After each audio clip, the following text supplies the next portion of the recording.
Word Maria. Numbing hand. Word Maria. Essence of slug. Numbing hand. Word Maria. Essence of slug. Numbing hand. Word Maria.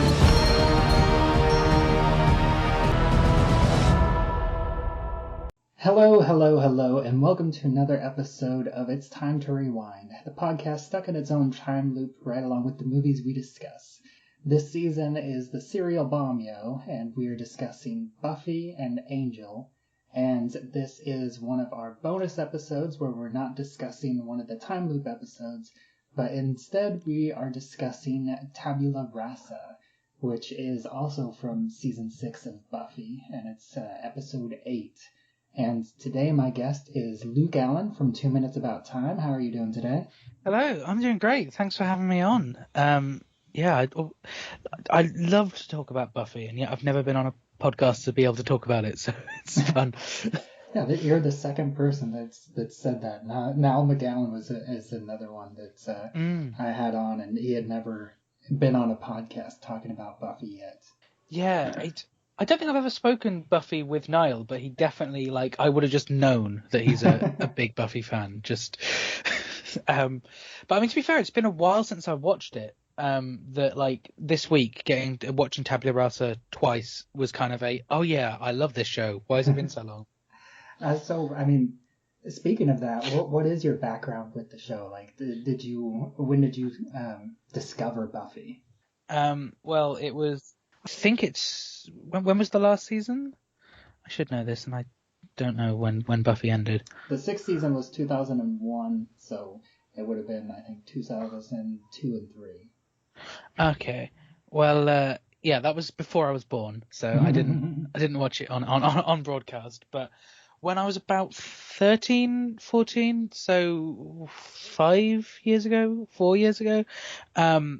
I picked up DVD of series 2 of Buffy in a charity shop because my uncle was always a massive fan, and I heard him talk about it lots, and I was like, I'll give this a go. And I quite liked it, but I never properly got into it. And then for some reason I saw the complete box set secondhand for like 30 quid, and I randomly became fixated on really wanting to get that. So I looked through all of my old DVDs that I didn't watch anymore and sold a bulk of them so I could buy this box set. And then from that, for some reason, I'd heard about Once More with Feeling a lot. And so I picked up the box set. I watched Once More with Feeling first, and then I watched it all the way through, and it made a bit more sense. Yeah, that's a tough place to start. I mean, it is one of the best episodes in the entire series. But what a double bill! What a brave double bill for Once More with Feeling and Tabula Rasa. Like two high concept stories right next to each other. Shouldn't work, but I'd say it does. But yeah, I don't know what I wish I didn't know about Once More with Feeling. I would have loved to have just been watching through it and just gone, whoa, there's a musical episode. But you know, it's the age of the internet, and these are just things that you find out. But yeah, I loved it when I watched it through. I never quite got into Angel. I've tried starting it a few times, and it's been all right. But I hear it gets better. I just kept falling out of it. I do that a lot with shows where I'll get like a few episodes in, and then I'll do something else like the next day, and then just forget I ever started watching that show. Yeah, Angel is kind of a weirder one because it starts out like the first season or two is kind of more like a procedural with some supernatural elements. Yeah. And then I think the 3rd and 4th season get really weird. And then the 5th season gets even weirder, but in a good way. So I guess one thing I want to know about Angel, which I mean it's tangentially relevant, but is it in the States and stuff, is it considered to be a more adult version of Buffy, or is it the same target audience? Yeah, because I mean, Buffy definitely started in high school, and it had a lot of coming of age elements to it. And in Angel, the main character is 250 years old, somewhere around there. And you have Cordelia coming in, and she's graduated from high school. She's a young adult aspiring actress. And all the other characters are pretty much fully fledged adults. And so I think that does give it a bit more of a grown-up vibe. And it's That's more true. Like it's almost more like a detective agency, like a Supernatural Columbo almost. Yeah, because I remember when I first picked up the box set of Angel, planning to watch it, and then never got that far. I was 15 probably at the time, and I had to properly persuade my parents to let me watch it because of one episode, the box set is rated 18 plus, which like Buffy was 15, mostly 12s in England, and yeah, Angel pushed it to 18, and I've watched that episode. I can't remember which one it was, but. It didn't stand out to me as 18 rated series. So I don't know whether I started Angel expecting it to be edgier than it was, like Torchwood was to Doctor Who or something like that. But yeah, I don't know. And Angel as a character, there's probably so many fans on the internet who will like kill me for this. I find him a bit boring. Yeah.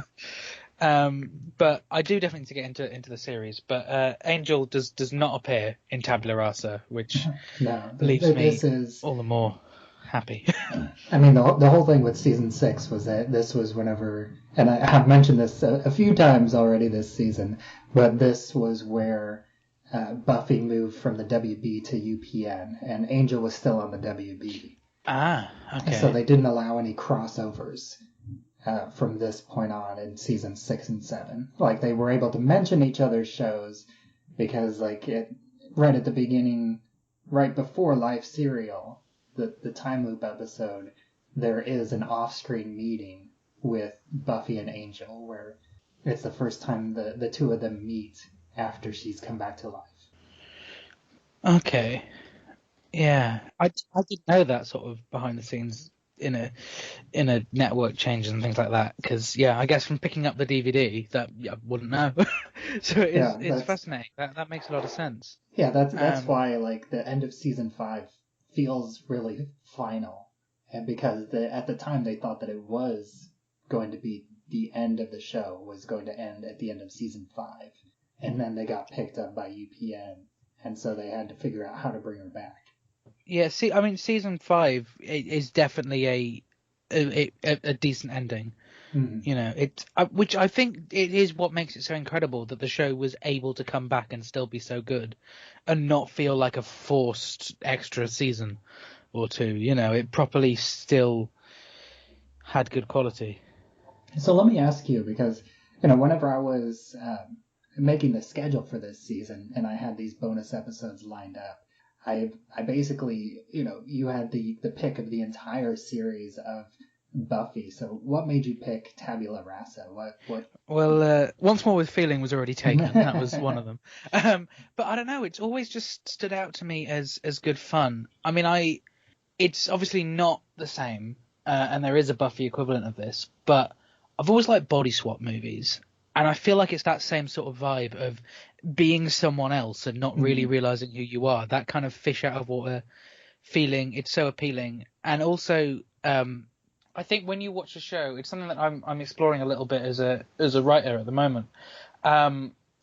Is I think there's something so satisfying that you rarely get to see in a show. Having all the actors basically play different characters or different versions of themselves. There's something so kind of charming out of that's not the Buffy I normally know.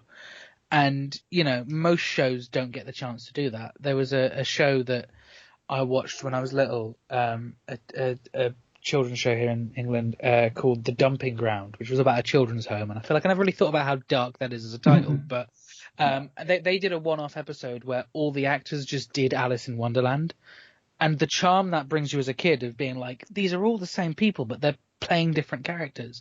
And there's that same sort of feeling with Tabula Rasa, because with them completely forgetting who they are, you're seeing them, as very different versions of themselves. That I do just find it very fun. And as I said, I find it such a fascinating double bill of high concept when this comes straight after Once More with Feeling, that I think it's just a really interesting way of exploring these characters, exploring their intentions, and and also a really brave way of Giles's send off as well. I think it's just such a well structured story. It surprised me on rewatch how late into the episode the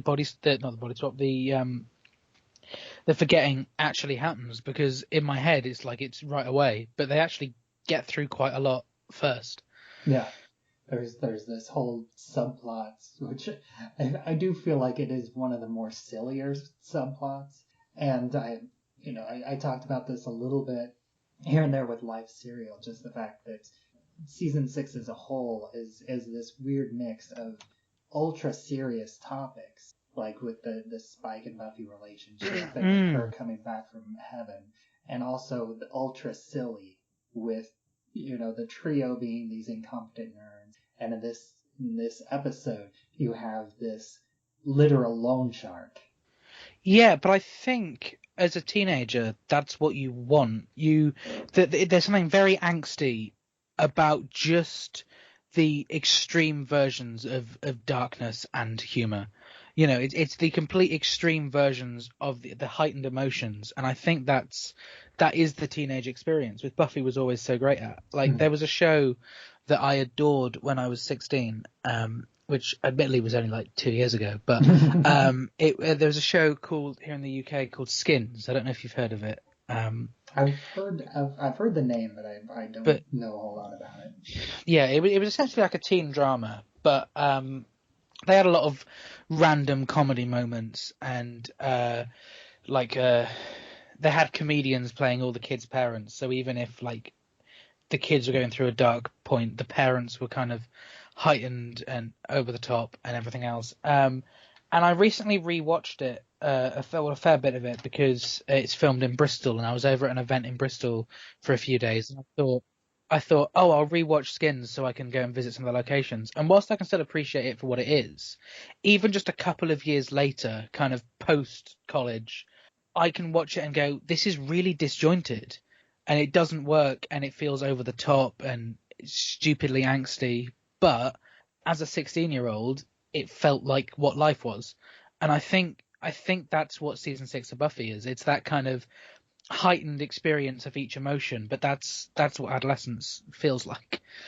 Yeah, I find it fascinating how so many people can look at something that combines drama and comedy, and even like looking at the same thing, different people will say, well, this does it horribly. I think a somewhat recent example from this here is like Thor: Love and Thunder, because that's a movie that had this had a very similar sense of this really heightened comedy, but also a mix of really serious drama, because you have Thor having this relationship triangle with Stormbringer and Mjolnir, but at the same time you have Jane dealing with dying from cancer. Yeah, I mean, I haven't seen it, but I've read a lot about it, and I think that does make sense. I remember reading very mixed stuff, and it's always what's so fascinating about comedy anyway is how subjective comedy is. I mean, yeah, I say this as someone who is trying to get a career in comedy writing at the moment. That some people you can have, you can show a film and have a cinema of people laughing out loud at every minute, and then you can have a reviewer telling you the least funny thing to come out of Britain since Brexit. And it's like, it is just so subjective that, I'm always very careful to not try and call things unfunny. If I don't find something funny, I wouldn't, like, there's some sitcoms and stuff that I'd just be like, oh, they've gone downhill, they're not funny anymore, but they're funny to someone. Yeah, and I always try to keep that in mind too, especially whenever I do like my written reviews. Especially if it's a comedy, I'll say, instead of saying this wasn't funny, I will say, this didn't match my sense of humor. Like, I didn't find it funny. Yeah. I mean, I'm sure there are several times where I've probably gone, if people were pedantic, they could probably find reviews in which I've said something isn't funny. But yeah, I think that's it. It's to do with the sense of humor. I mean, I adore Richard Curtis rom-coms. That's me. That's what I love. A lot of people would say they're over the top and they're not funny, and I'm not going to tell them they're wrong, I just like that. It's, And then I so did want to bring it back is to just, this episode, like this again, like I was talking about, it does have the moments of high comedy with all the characters not realizing who they are, and Spike and Giles thinking that they're father and son, and like I said, that you have this literal loan shark, and not just the fact that he's a literal loan shark with a shark's head, but the fact that he's going after Spike because he owes him 40 Siamese kittens.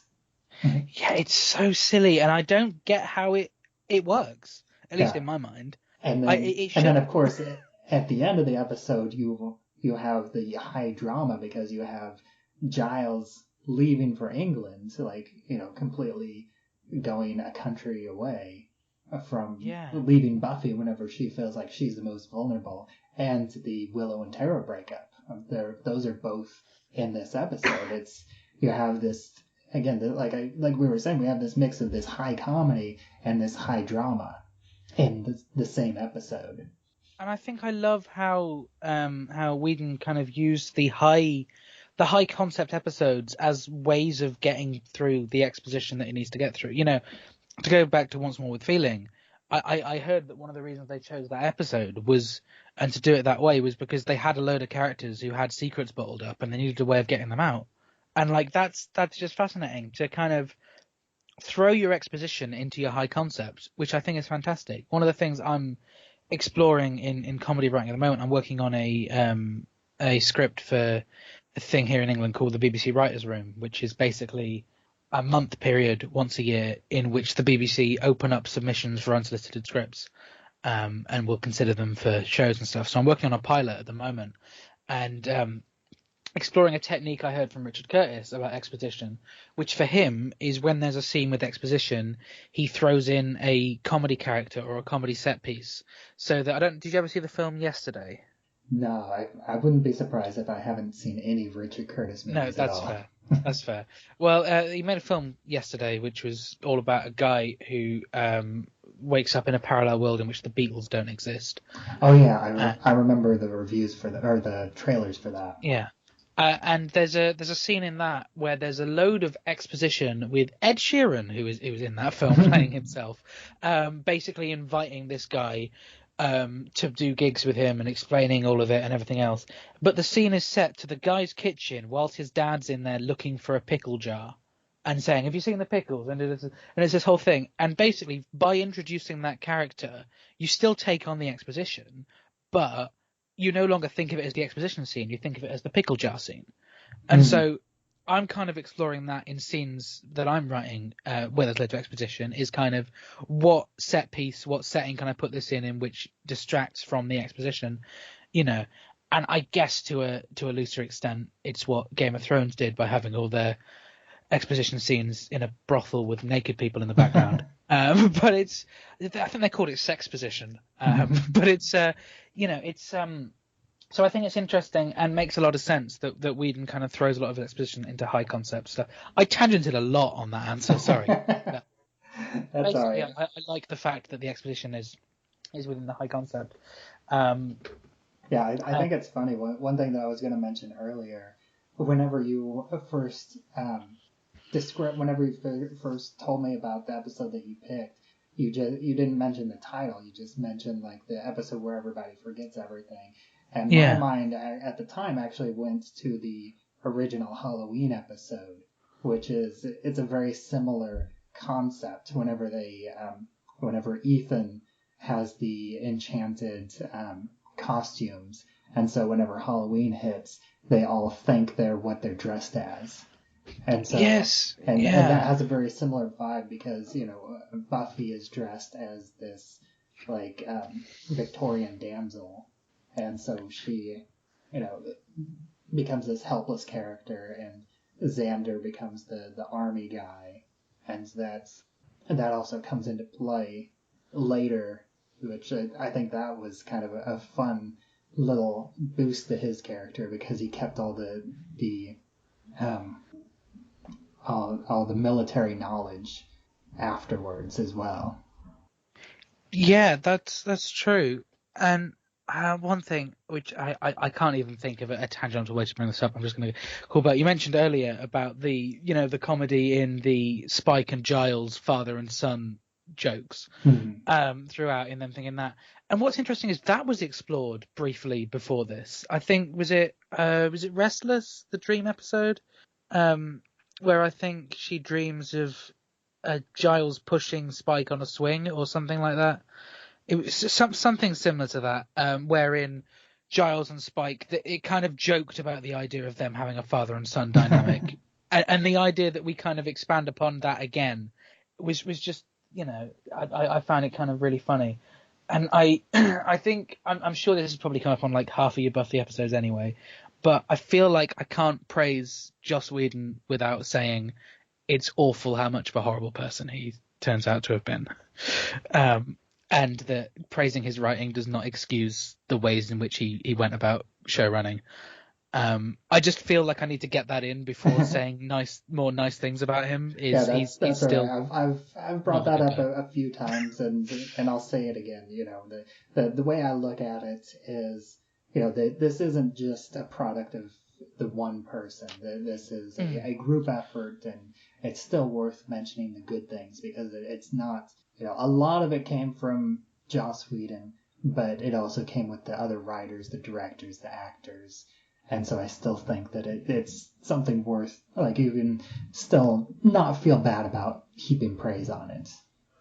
Absolutely. And I always try to separate the art from the artist when I can. I never tell other people that they should, because it's a personal decision. But at least my relationship with Buffy is that I can still appreciate it as a piece of television and try and ignore the horrible man behind it. But yeah, it's it needs to be said. But yeah, it's even just talking about kind of other episodes briefly in this conversation, it really makes me want to go back and give it all a go again, which I think I will soon. I think because it's another one of them where, because series 1 is so weak in comparison to the other series, it's still great. Like, upon first watch, I loved season 1. But because the other ones, I think, were a lot better. I don't think that's a controversial thing to say. Is that generally considered that season 1's a bit naff, or am I? Yeah, I think season 1, 4, 6, and 7 are the weak ones, and then 2 and 3 and 5 are considered the best ones, I want to say.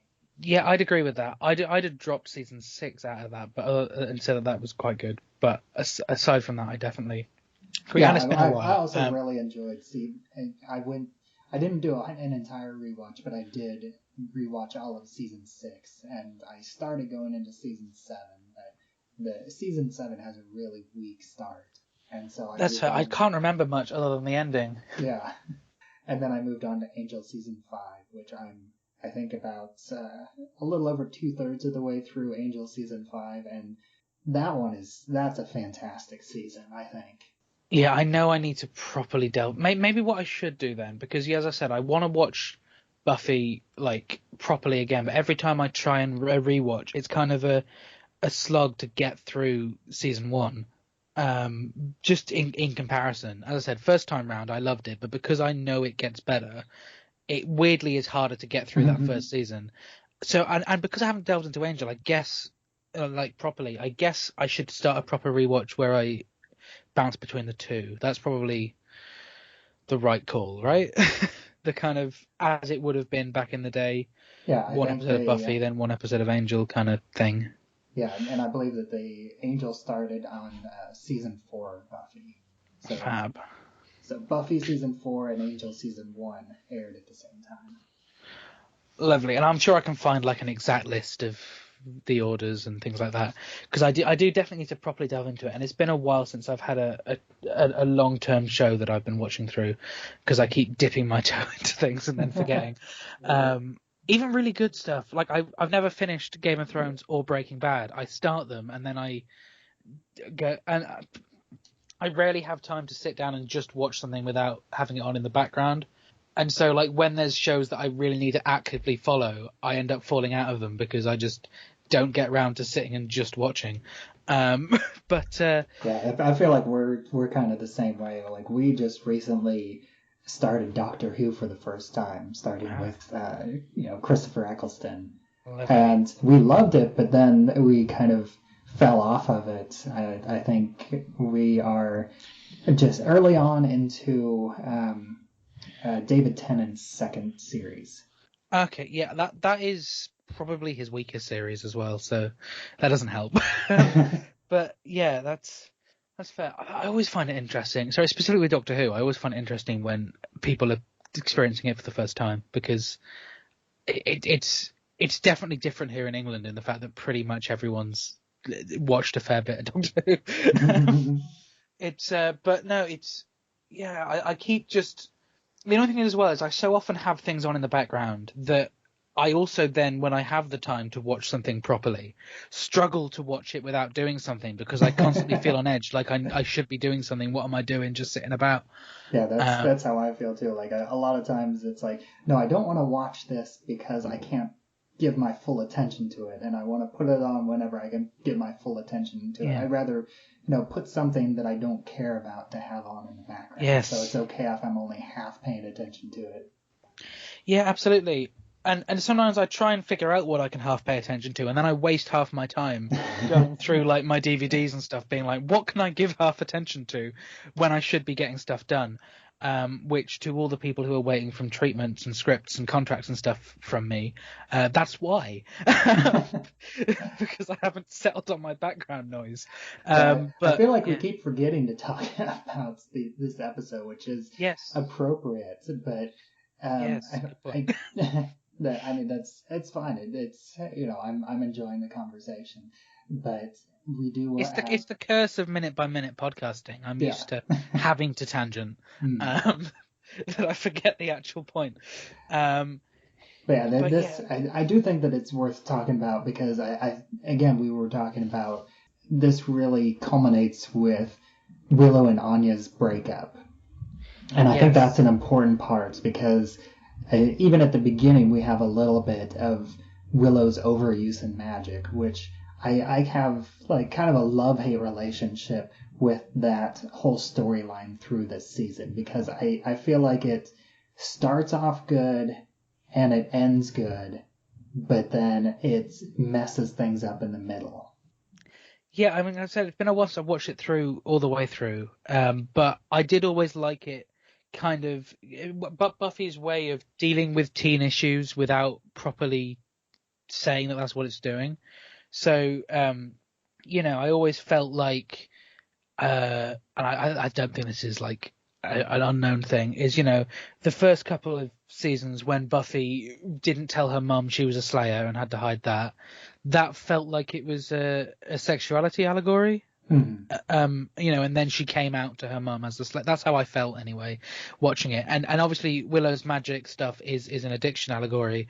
And I'm, for both the sexuality theme and the addiction theme, I'm not in any place to say whether they dealt with it correctly or incorrectly, because I've not experienced issues with either. But I always liked how it did that, and at least upon first watch, I thought it did a good job. But as I said, I was 14, and the way I look at it, which I also haven't really had a lot of direct experience dealing with addiction like this, but I feel like the beginning handles it well, especially like with this episode where she says that she's going to give it up, but she's still doing magic behind everybody's back. I feel like that feels very appropriate.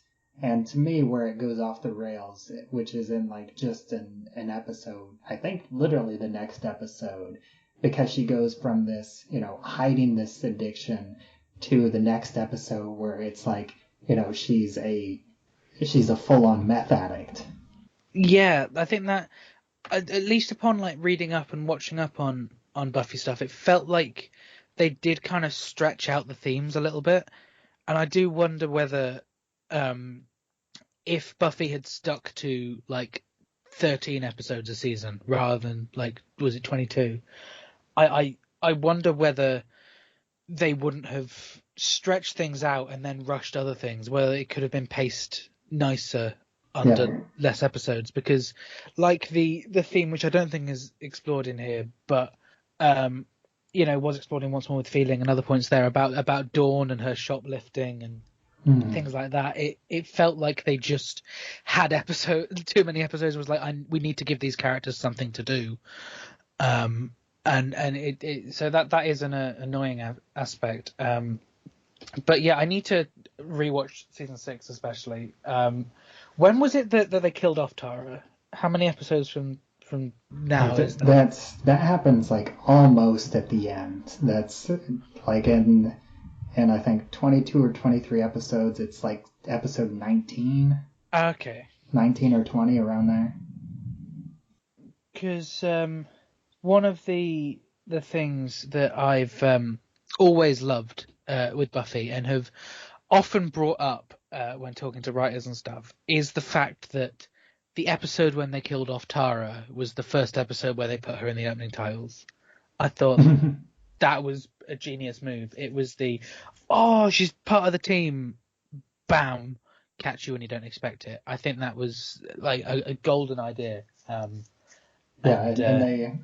I feel like that's kind of a running theme. Like any time a character gets too happy, then the other shoe is about to drop and something horrible is going to happen to them. Yeah. That also happens in season 5 of Angel, where there's one character and these two characters finally get together, and then the next episode one of them dies, or practically dies. Yeah, I think it is definitely, but it works every time near enough. If a show does it, it tends to work. There's some similar plot points in things I'm working on and writing and things like that I'm not going to say anything more because that defeats the point. But similar techniques have been used, and it is just. I do think it just is so fascinating. What shocks me though, upon hindsight of thinking about the fact that they first put Tara in the titles in her last episode, is there's a solid 2 seasons with Tara in which she's not in the opening titles. Because she joined in what, season 4? I think so. I will double check that while we talk about other stuff, but even though probably no one cares because I want to know this. But yeah, it is fascinating. But I do love as well with Buffy. It's quite impressive, kind of how permanently it's stayed in the cultural zeitgeist as well. Like you can still reference Buffy pretty well, and people know what you're on about. That it's quite impressive that it's held up this much, and I don't think has got that dated. Whereas a lot of, it feels very 90s and early 2000s, but a lot of it isn't dated, which is fab. And yeah, this is Tara's first episode on here is at least listed to be Hush, season 4, episode 10. So yeah, season 4, episode 10 until season 6, episode 20. She wasn't in the titles. Yeah, that's interesting because Hush is the next episode that's going to be in this bonus series. That makes it is. I think we've all picked the high concepts, haven't we? Yeah, because that's what you remember. But it's so fascinating when you kind of talk about some of the other episodes. When you said about the costume episode and things like that. That actually it did do a lot of things like that fairly often. These kind of more high concept ideas for character progression. And it works. There's so many I've forgotten about. But I guess another show that kind of took that model of using the high concept episodes in order to establish characters further or push some exposition out or everything else, I'd say was Community. Obviously, very different tone, but Community did very similar things with Abed's claymation Christmas episode and things like that. Yeah, that's a show that I feel like I should watch because I feel like it's right up my alley, but I've never gotten around to it. That's fair, and it dips at several points, as I'm sure you've heard. Speaking of shows dipping, I did just in loading up the details for Hush to find out that was Tara's first episode. It's reminded me of the character of Riley, who I also found a bit boring and hated that subplot throughout season 4. Although I didn't mind his I think some people consider his return here in season 6 a low point, but I actually kind of enjoyed his one episode return where you kind of catch up with him. I can't remember it, so that probably means it's not that bad. but as I said, it's kind of interesting because when we talk about comedy being subjective, I think rewatching Buffy even a few years later as an 18-year-old instead of as a 14-year-old, I think it's going to be a different experience. And I don't think I could call anything bad because the teenage, I'd say the 14, 15-year-olds is probably the main target audience, at least at the start of the show. That if I found it entertaining then and don't find it entertaining now, that's nothing against the show because it did the right thing. But as I said, I thoroughly enjoyed Tabula Rasa, and obviously we haven't talked too much about Giles's exit or about the show the episode as a whole. But I think it's interesting kind of what it deals with. It suggests certain concepts as well. The fact of Buffy kind of taking on the maternal duties to Dawn and things like that. Like basically being forced to become an adult because she has her last remaining parental figure, Giles, leaving in order to, this is like the baby bird mentality.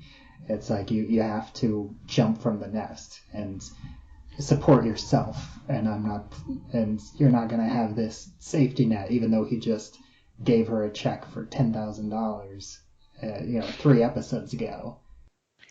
Yeah, and I quite like his mentality that is literally, she's like, but I need you more than ever now. And he's like, well, that's why I need to go. Or, something similar to that. Mm-hmm. I thought that was a fascinating avenue to explore. And I'm trying to, this is probably like really common knowledge and I'm just being stupid. I'm trying to remember, he comes back, doesn't he, a few times? Yeah, just once. He shows it's the surprise, the cavalry coming in with Dark Willow in the season finale. He shows up in just a fantastic moment. Because I forgot until rewatching this that it's this early on that Giles leaves, because he's always felt like a majorly integral part of the show. And there was a point later on, wasn't there, towards the latter part of the show in which Alison Hannigan became listed as a guest star, if I remember correctly. I can't remember why her episode's reduced, but she was out of the titles at one point, I think. I don't remember that unless it was like season 7, maybe. Because there's so much stuff going on in season 7, and that's her, with her recovery and the Zen, the spirit, like her going into the more spiritual side of magic and learning to control it. And I think it's possible that she leaves again for a little while. Yeah, that's fair. One thing that stood out to me in this episode, to go back to Tabula Rasa, is James Master's accent wasn't as good as I remembered it. It was still decent, but I could sense some American in his British, and it really annoyed me because he in my head was always the pinnacle of American actors doing a British accent, and there were a couple of little points in what he said. I think because he was drawing attention to his Britishness. Yeah. Like he was making the kind of, I'm British, and I can't remember what he said, but he said, British phrases and figures of speech. And as he was going through that, I was like, you don't sound British. Yeah. But for American audiences, I'm sure that's... Ponce, bollocks. Yeah. That's the really weird one, is bollocks, because, like, that's... that's daytime American TV, but that's not necessarily daytime British TV. Like that is it's right on the edge of like whether you can say it before 9 o'clock or not, which I know is a little bit different with cable and all that in America. But that's kind of the discerning factor with British television. For anyone listening who doesn't know, is 9 o'clock is the watershed between which side of which you allowed bad language, sex, nudity, whatever. And that's one of those words that genuinely, I think, if it was said before 9 o'clock, you'd get some people complaining. So it's so fascinating that in American television it means nothing. So you just, the same as like in the it's just titles, the British silly word. Yeah, in the opening titles, Spike, giving two fingers and things like that. Once again, that's, it's not top tier, British swearing, both of which probably get passed in like a PG or a 12 film. But it's just interesting that like the two fingers in American stuff, once again, means nothing. But yeah, but overall, James Masters does a really decent job. But yeah, I just noticed it a tiny bit today, and I was just like, oh, that's a shame. And then one other thing in terms of the actual episode that I did want to ask you about is this is one episode that I haven't really gotten a chance to talk about in the ones that I've talked about so far, but we actually have the musical guest with Michelle Branch. Yes. And singing the whole "Goodbye to You," which plays the double duty with the breakup and Giles leaving. It's interesting because it both feels shoehorned in and works like at the same time, and I don't get it. We didn't need to see her singing at the Bronze or wherever it was. At the Bronze, wasn't it? That she was performing? It was at the Bronze because we didn't need that. It also adds the other thing at the very end. Because the ending of Once More with Feeling was the first time that Buffy and Spike kiss, and she at this point she kind of feels like it was a one-off, and as soon as she gets her memories back, she immediately deserts Spike, and then at this one you have this return to the kiss where it does feel more consensual, because like at the end of Once More with Feeling you could kind of write that off as them having a little bit of the influence with the dancing demon causing them to kiss, but in this one it's really just all them. I guess what is also interesting to ask in regards to Buffy and Spike's relationship is, with you having rewatched season 6 fairly recently, how does that hold up, the kind of abusive relationship aspect? Because I remember that being really powerful when I was 14. But yeah, I think it really works. It really holds up as this toxic relationship on both sides, but at the same time, you can understand both sides' motivations, because Spike has this unhealthy obsession with the Slayer, and at this point, he's still a vampire. He's a neutered vampire, and he's doing things on the side of good. But he still is a vampire without a soul. Like, he's doing good things because he kind of has to, because he is slowly developing feelings of, like the protective feelings towards Dawn. Like, he's developing actual relationships with these characters just because he feels like he's being forced to spend time with them, and then he has this unhealthy obsession with the Slayer, with Buffy. And so I feel like his motivation plays out naturally. And then on Buffy's side of things, she just went through this traumatic experience of dying and going to a potential heaven and then being brought back into the real world and having to deal with all the struggles of being an adult and not knowing what to do. And she feels like at this point the only person that really understands some of what she's going through, and the only person that she can open up to is Spike, because he's not judging her for anything, and he's there to listen, and he understands the darkness that she's dealing with.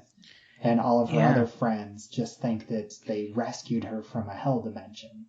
Yeah, absolutely. I mean, I remember really finding it powerful, but there's a few people I've spoken to recently who've said otherwise and kind of cited it as a storyline that should never have been dealt with and wasn't dealing with things in the right way and everything else. That I'm intrigued to rewatch it for that, because, as I said at the time, it felt right and it felt like the interesting story to tell. Which, if you looked at season 1 Buffy, or I mean, like the original Buffy movie, you wouldn't believe that the show would go to deal with themes like this.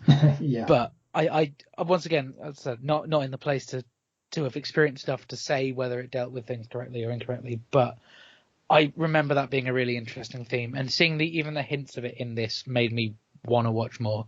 And I also forgot how much I like Anya's character. She's someone who I seem to kind of always forget about when it comes to Buffy, but Yeah, I she think is wonderful. I think really she fun. is. Yeah, she is one of my favorite side characters by far. I think it's you have Buffy and Spike and Drusilla, but she's not in there very long. And then you have Giles and then Anya. I think. Yeah, that's fair. And I like that this episode teases and jokes about if Giles and Anya were a couple. That felt so Yeah, that is so great. It's just brilliant. the chemistry between the two of them as being this I mean, I'm not gonna say May December romance because Giles was not nearly that old, but her with an Yeah. older man and I love the whole callback to the bunnies and her just casting Absolutely. continually. Which once again, it's fascinating that they can get away with making a bunnies joke 2 episodes in a row, but Yeah. it works. And it's just overall, in this episode, you can tell that they're having fun, and I love that. Like, I always find that with films and stuff. Sometimes you could watch a really crap film, but it's not so crap if you can tell they're enjoying themselves. I think the And one missed element that I'm curious if it might have been one step too far, but I think it would have been interesting if the name that Buffy pulled out for herself was Joyce oh yeah, instead of Joan, to pull this name out of the air, which would have been the name of her mother. And I think that would have worked on 2 levels, but I think some people might. This is after the body, right? Or Yeah, her mom died towards the end of the 5th season. I think that is one of the best episodes of television, full stop. Like, I cite the body so often in things as the best way of doing television. I think it's just such a brilliant 45 minutes of difficult stuff. The single camera long takes and the lack of score and everything else. It is just heart-wrenchingly beautiful. And so banal and mundane for a show about vampires. It's fab. But I'm partially glad no one chose it because I think that would have so affected the tone of things. But no, I would have liked that. But what is so interesting with this kind of memory loss thing is the maternal instincts and stuff is still there for Buffy, as is the power to be the Slayer. So you kind of wonder how many other kind of instincts and everything else they're drawing upon. Yeah, I do like the one, I think, big difference between this and that first Halloween episode is that whenever she actually gets faced with a vampire, she, they lose their surface memories, but she still has her muscle memory, so she still knows how to fight, and that makes sense, even if she doesn't consciously know that she's able to fight. Once her instincts kick in, she is still able to fight. And because canonically these instincts exist, that they've acknowledged, yes, she has this maternal instinct, she has this fighting instinct, she has everything else. Is this revealing to us that Giles has a paternal instinct towards Spike? That Spike kind of has these certain feelings about Giles? Is there anything deep down within Anya that draws her towards Giles? The will they won't they of Xander and Willow. There's so I feel much like that it is one teasing really, and exploring. Yeah, I really liked that they brought that back, and from the early seasons whenever they were a couple, and so they immediately think that they're a couple. Yeah, I thought that was great because that is what the show felt like it was always building to. Mm-hmm. I mean, I know it was said that it was always the plan that one of them was going to be gay. I think it was originally going to be Xander, wasn't it? And then they switched it up but it's fascinating. And I do adore the joke right at the end of this episode when they get their memory back. And in the middle of this kind of big, powerful, emotional scene, Xander gets back the memory of watching King Ralph. It's so stupid. I've not seen King Ralph, but I just love how kind of in this big tense scene he just bursts out laughing and goes, "Sorry, I just got the memory back of seeing King Ralph," and then carries on. It's in character and so brilliant, and it's so difficult to place comedy within big emotional scenes, but when done right like that, I would say it makes the emotions stronger, and the emotional tension more powerful. So yeah, I just, it's just such a well executed episode of television. I think I might have a look and see what the top 10 highest rated Buffy episodes are on IMDb to see whether it. I'm not sure if this one would be up there. I think it might be top 20, but honestly, I don't remember seeing this one kind of enter the conversation that often whenever you're talking about best Buffy episodes, because it is usually, Once More with Feeling, The Body, Hush. Yeah. I think a couple of the season finales. Yeah, it's number 12 on IMDb for Buffy episodes, yeah. So The Body is number 1 with 9.7. Then Once More with Feeling, also with 9.7. Hush, 9.7. Then it's down to 9.5 for The Gift, Becoming Part 2. And yeah, quite a while lower. After some episodes that I honestly can't remember, in comes Tabula Rasa. So I definitely feel like there's so much that I need to get around to. And it doesn't surprise me that it sounds like I pretty much nailed the top 5. Yeah, no, that was impressive. It's weird because in my head I just assumed that like everyone renounced Tabula Rasa as one of the best episodes, but maybe not. Maybe I've just. I mean, 12 out of what, like 120 is pretty good. Yeah, how many episodes? I need to Google that now. How many episodes? 145. It seems to have listed here. So yeah, it is very, it is still highly ranked, but yeah, I did think that it was kind of more renowned than it is, which is great because I think hopefully it's a pleasant surprise to people upon rewatch that it's one of those. Well, I need to see actually, where does Restless lie on these? Sorry, I've got. Can't wait. Let's just see. Restless has got to be in like the top 20, surely. No, Restless is 26. Okay, it appears my concept of what Buffy episodes are the best is different. Are you a Restless fan? Are you? I don't remember Restless off the top of my head. It was, I believe it was the one where it was just all their dreams, and the weird cheese man who appeared in everyone's dream. It was a peculiar but brilliant episode. That I remember bits and pieces, but I remember this man with cheese that he then sliced the cheese, which he put on his head, and said, "I wear the cheese; it does not wear me." And I just, but weirdly it worked. I need to basically, this whole podcast has made me realize I need to like go away and rewatch Buffy right away. I've got to watch some classic Doctor Who tomorrow for a thing, but then straight after that, it's rewatching Buffy time. Yeah, I'm really, like, a part of me really wants to get back to Doctor Who because I want to catch up to the most recent special that came out, because I've heard a lot of stuff about that, and I'm really curious to see how that lines up with everything else. You've got a 3-season slog to get through before you get to the special, which I thought was quite good. But no, there's definitely some really brilliant Doctor Who to get through. This has been great talking with you, and even though we didn't really talk about the episode all that much, it was still a fun discussion, and I think we did still manage to cover the highlights of the episode. Yeah, I watched you cut this down to like 5 minutes, and it's like a really informative 5-minute episode. But no, thanks for having me on. It's been lovely to chat Buffy because it's been so long, and it's been lovely to record a guest spot because I've just not done any in ages, and I love it. But yeah, it's been so long. So yeah, sorry for my schedules being very difficult to work with. But that's glad quite it all worked right. together in the end. And then for anybody listening to this that is not familiar with you and your work, why don't you go ahead and plug your other projects and where people can find you online? Oh, okay, that is an interesting one.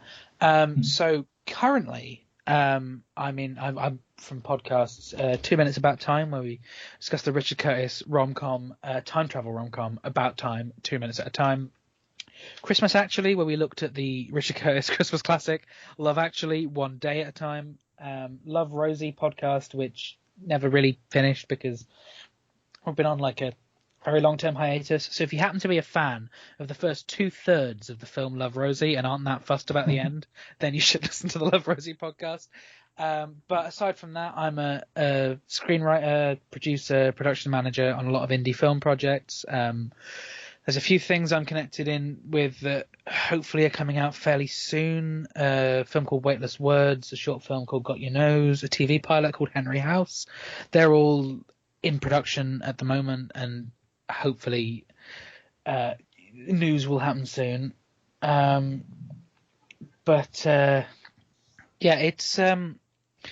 It's if you look for those podcasts, you can find my socials within there. I would give my ats and stuff, but I'm going through a rebrand fairly soon, so I won't do that. But yeah, it's just been a pleasure to come on, and I guess you can find me on the Movies by Minute wiki. Yeah, and I do appreciate you adding your own projects on there, because that's been I knew it was going to be a long-term project whenever I started it, but it really is a long-term project, and I think I'm only like maybe a third of the way through, and I've been building it for like the past 2 months now, I think. Yeah, I mean it's a big task to set yourself, so I respect that, and it's lovely to just have that place, and once it's all done, I think it will be amazing and such a helpful tool. So thank you for kickstarting that, because for the most part I've been using Podchaser, which of course is all podcasts rather than just minute by minute. So it's nice to kind of have that separate page soon to be able to send people for MXM adjacent podcasts and stuff, and to be able to link all our guests together and things like that. Yeah, and speaking of that wiki, that can be found at moviesbyminutes.fandom.com, and I've been your host Bubbawheat, and you can find me on Twitter where I'm at Bubbawheat. You can find this show, It's Time to Rewind, on Anchor.fm, as well as anywhere else that you listen to podcasts. We also have a Facebook group, It's Time to Rewind, a time loop group, and you can join that and discuss episodes as they come out, as well as have any sort of discussion or memes about time loop movies and TV shows and anything related to that. And until next time, grrr. Arg.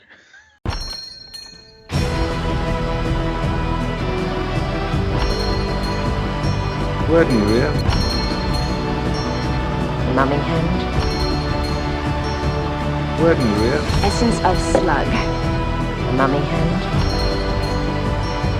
Werden wir? Essence of slug. Numbing hand. Werden wir?